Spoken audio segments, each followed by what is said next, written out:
Faisal, tell us, what is the turn? Okay. There are many gradations about the turn, you know. Okay. One turn is that when the person is going in their daily life completely unconscious, you know, they don't even pay attention to what they're doing, what they eat, well, you know, then they become more conscious, which is they make a turn, you know, from indulgence. Another turn is when the person sees how much they are really occupied with their ego and image and personality and all of those things, and they begin to look for something more. You know, they begin to seek. Is there something more? They get into therapy, they get into spiritual work, so they begin to make a turn toward the inner, you know.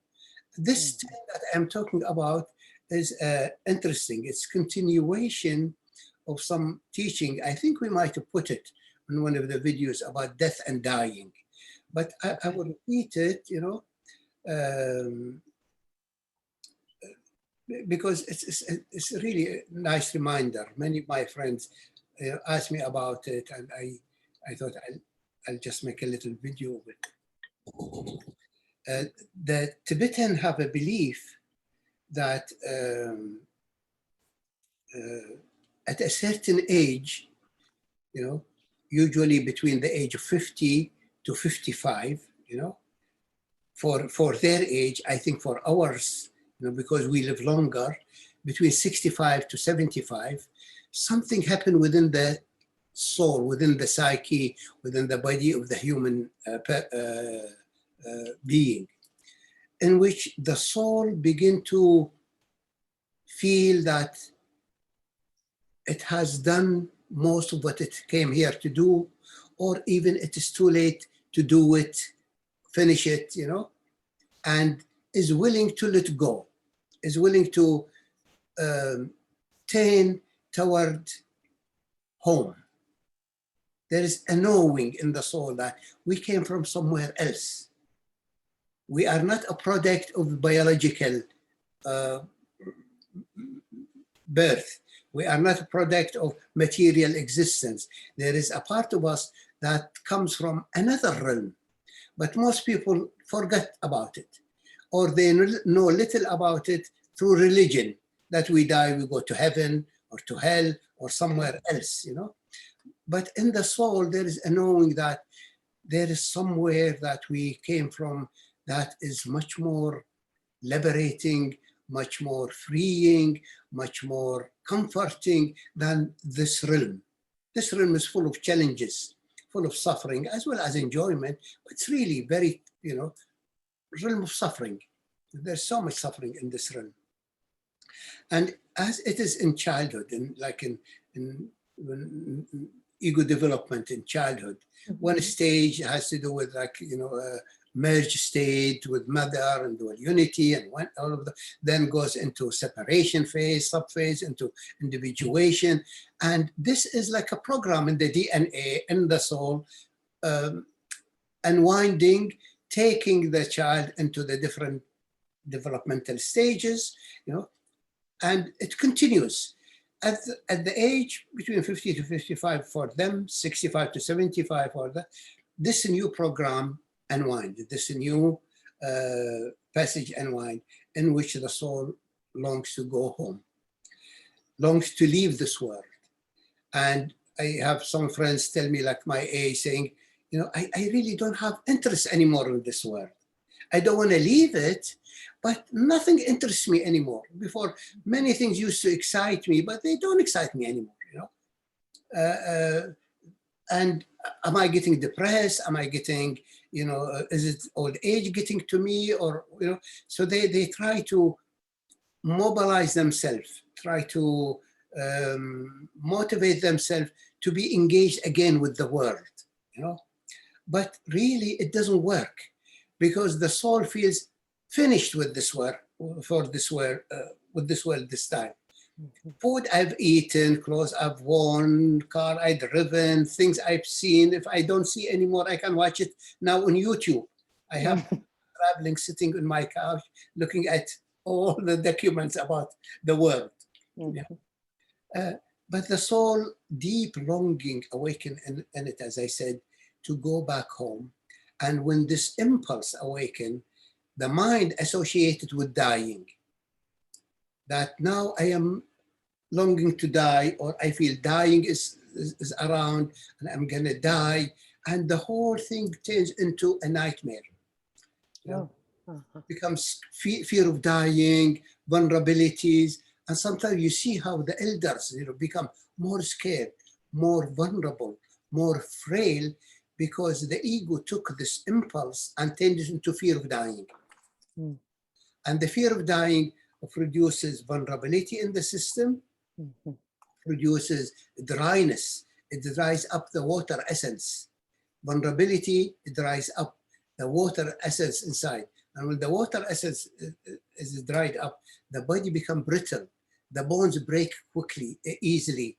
The skin, the physical body suffer a lot from fear, from vulnerability, which is a mixture of grief, sorrow, fear.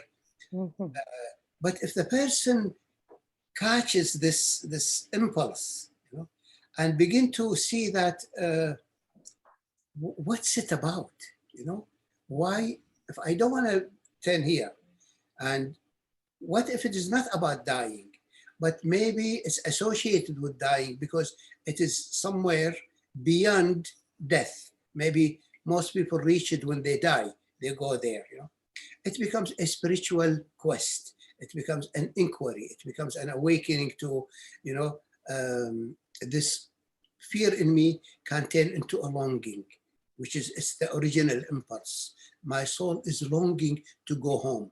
Then what is home? And does it mean if I'm gonna pursue this longing and this quest means I will die?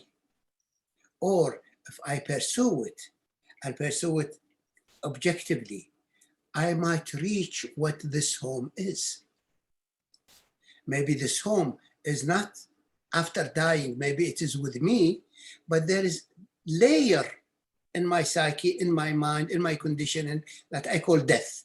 So I go through the death layer while I'm still alive. And I become free from this fear of death or death association or images or beliefs. And then the light opens up. That the longing for the soul to go home, the soul is a being of light and want to go to the realm of light, whether the living daylight of the cosmos or whether the radiance of the absolute or the deep darkness of the infinite and eternal, the soul wants to go to freedom again. Then it becomes my enjoyment of daily life. I sit, I relax, I let go, and I enter the light, and I enter the deep or the radiance, and I come back, I just let go of my holding to my body, to my psyche, to my whatever, and I feel the light, then I bring the light in my body. And I did, in one of the videos we did, I did guided meditation into death and dying, So then the longing to die at this age becomes an incredible journey of illumination, of awakening that I am already home without having to die. And when the moment of dying comes, actually the body will die. I know how to exit. I will not have to go through the panic. I might have panic a little bit, the body, but maybe if the body is trained, the body can just relax, let go, and I exit. And I could have really a peaceful death, a peaceful passage. But this is dying before I die. So this is installed program in our soul that after certain time says, I done it this world, How long shall I stay in Disneyland, It's boring after some time, And the more we can return to the light, each time we do, when we come back, the interesting thing that this will become even more enchanting. The only thing boring for me is humanity and people. They're boring, what they do and not the beautiful things that they do, but their talk and their preoccupation and their envy and their greed and their insecurity. That's boring, all of that. While the light and the kingdom and the love and the creativity and the animals, I feel, wow, I am in the kingdom of heaven. Where have I been? I was just funnel vision about certain achievement in life and, growing up and getting married and children and the whole catastrophe. But now it feels like, wow, each time I release and I am back into the light in this world, I am more filled with gratitude, appreciation. My soul is not ready to leave. My soul just wanted to reach home. But if it's not allowed, it even wishes to die, to go home. So there is no more death wish because I go home every day, or home is with me. Emmanuel.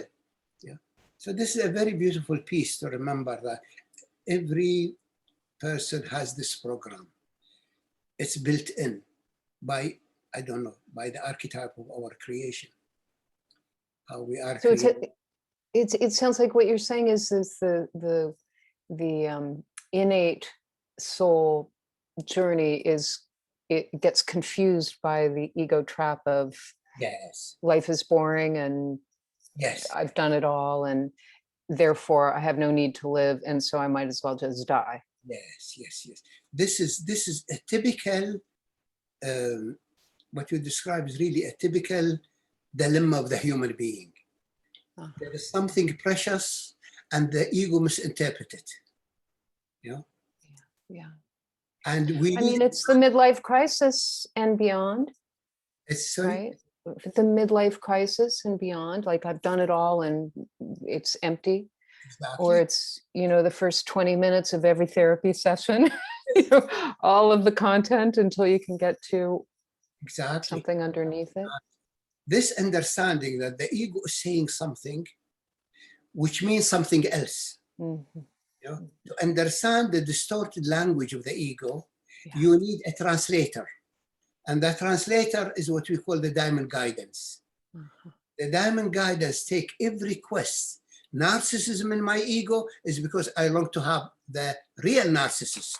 I want to reach my real self, So I am longing to have a self and I'm preoccupied with self-image because I am longing I had a real self that was so beautiful.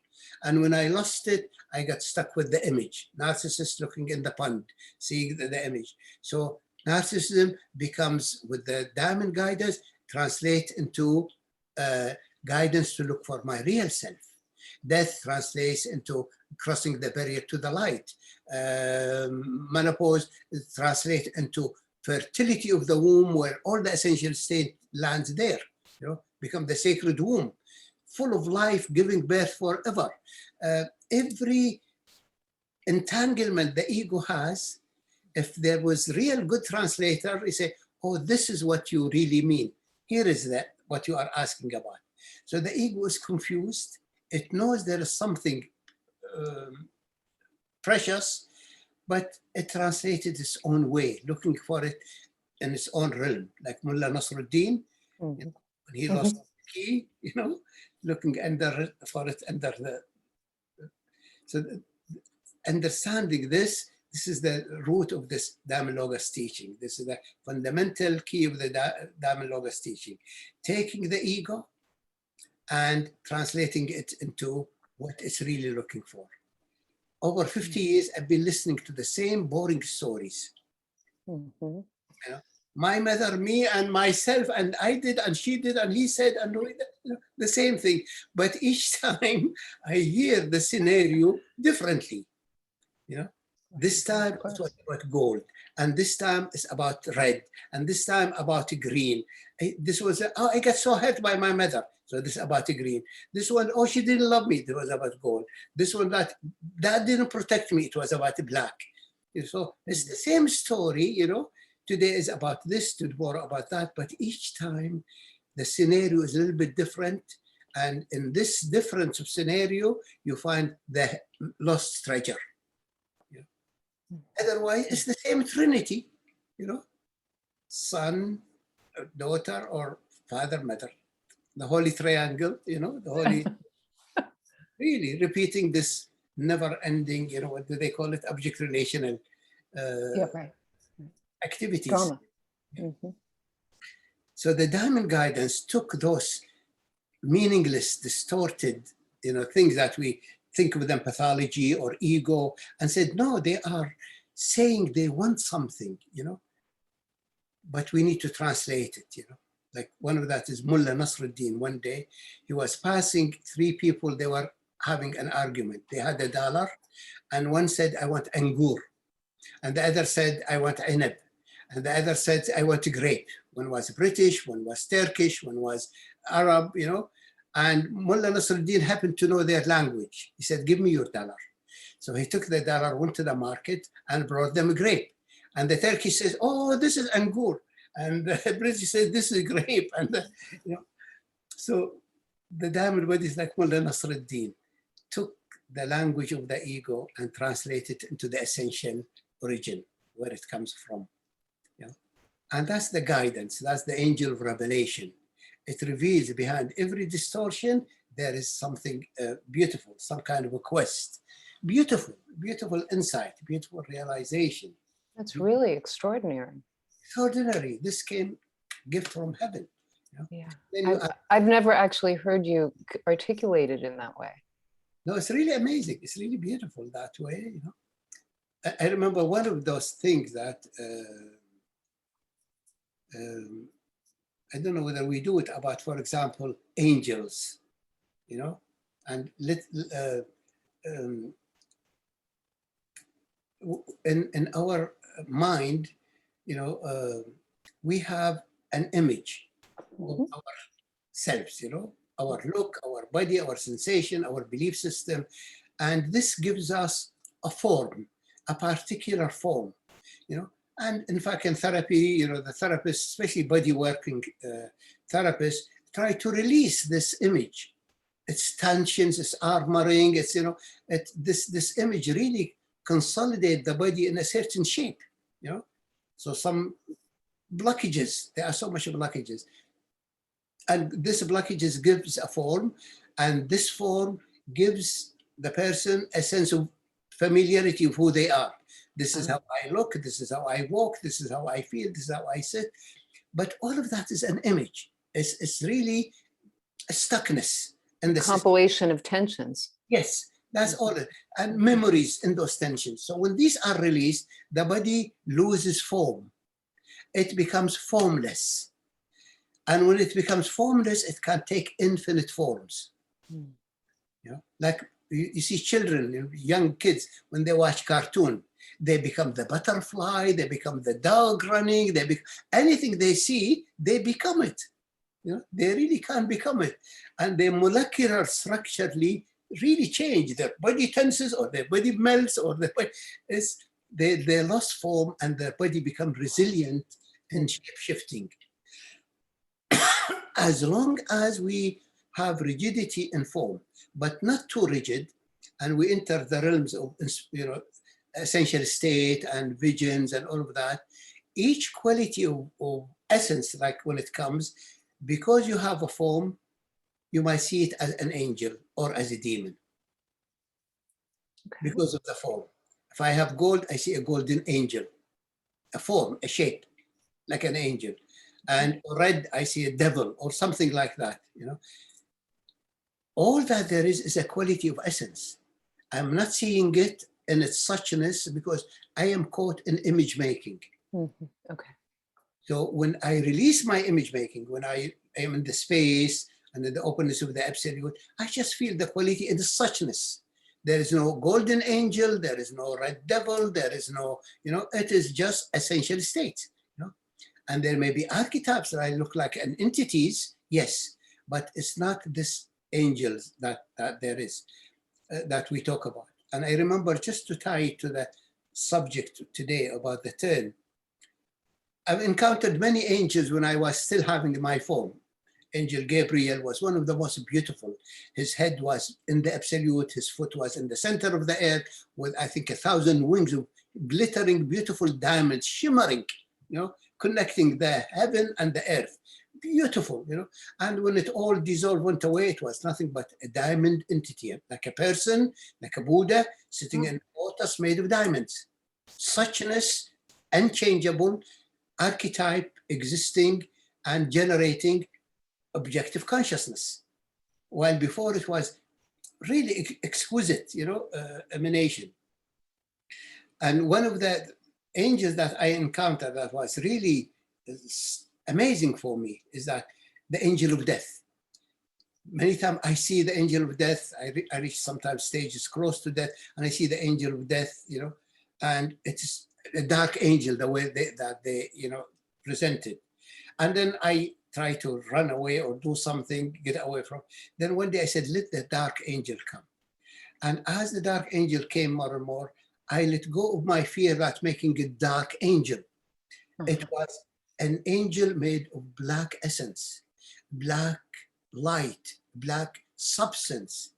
Of all the angels I've seen, this is the most beautiful and the most merciful of all the angels I've seen. Wow. It's made of divine mercy. Hmm. The person suffered enough. It's going to take the soul out of this, take. So how we are is something amazing. I can't go on, but we go to the next subject.